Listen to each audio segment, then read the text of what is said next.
Time now, 7:13. It's called the most wonderful time of the year, but in the midst of a pandemic, doctors worry this could end up being a truly dangerous time of the year. Dr. Reena Mehta joins us now with what families need to know before making any plans to celebrate this year. Good morning and happy holidays. How are you? Good morning. Happy holidays. Thank you so much for having me.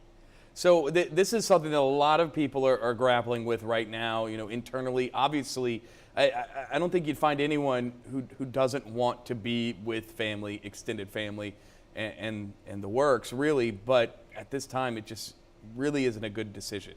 What should families do? Yeah, so I completely understand how I'm not able to see my family this year, so it's challenging and it's isolating, but there is a light at the end of this tunnel, and I think in a few months we'll be on the other end of it. So the CDC has put out some guidelines to suggest how to, celebrate in a safe way. So number one, the safest thing to do is to only celebrate with members that you live with, members in your household, or celebrate virtually. Now we have Zoom and all other ways to do that. And, if you are thinking about being part of a gathering with people, there's a few things to think about. And so number one, you really want to think about the risk involved. And so the one thing I would suggest is thinking about the COVID-19 rates in the area where the event will be held and where people are traveling from. If they're high on both ends, you may decide to forego the event altogether. You also want to think about where the event will take place. So outdoors is always the safest way to do it. And if it's indoors, you want to think about increasing ventilation by opening all the doors and windows. You want to think about how long the event will be. So the shorter, the better. And then you want to think about how many people and who will be gathering. Where will they be traveling from? Will people be on buses and planes and trains? Because that obviously increases the risk of exposure. Let me ask you this, because I know a lot of people are trying to figure out exactly what they're going to do, and maybe the in-laws want them to come visit. And I know my mother-in-law I love her. She's my favorite mother-in-law, I'll tell you that. But she certainly wants us to come. Everyone wants everyone to come and visit. Is there some sort of is it okay to go in shifts where, one family shows up, says hello, drops off presents, and then, an hour later, the next family shows up? Is that something that could be a safe option?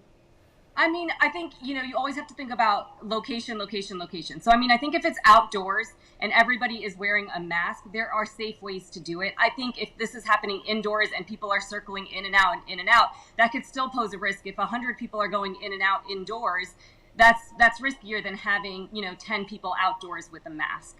But if you're the one hosting, there's ways that you can do it that can decrease risk. So you can make sure talk to your guests ahead of time and say everybody must wear a mask. You may encourage people to bring their own food. You may if you're outdoors, you may set up little markers where everybody's 6 feet away and that's just where they have to stand.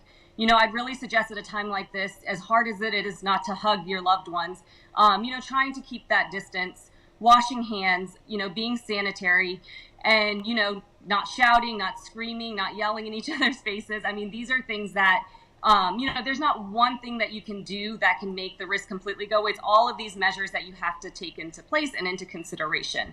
But there are certain people that I would say you should not get together or you should not do an in-person gathering. So that would be somebody who's feeling symptomatic from COVID-19, somebody who's been exposed to somebody with COVID-19, anyone with a pending test should not be meeting other people.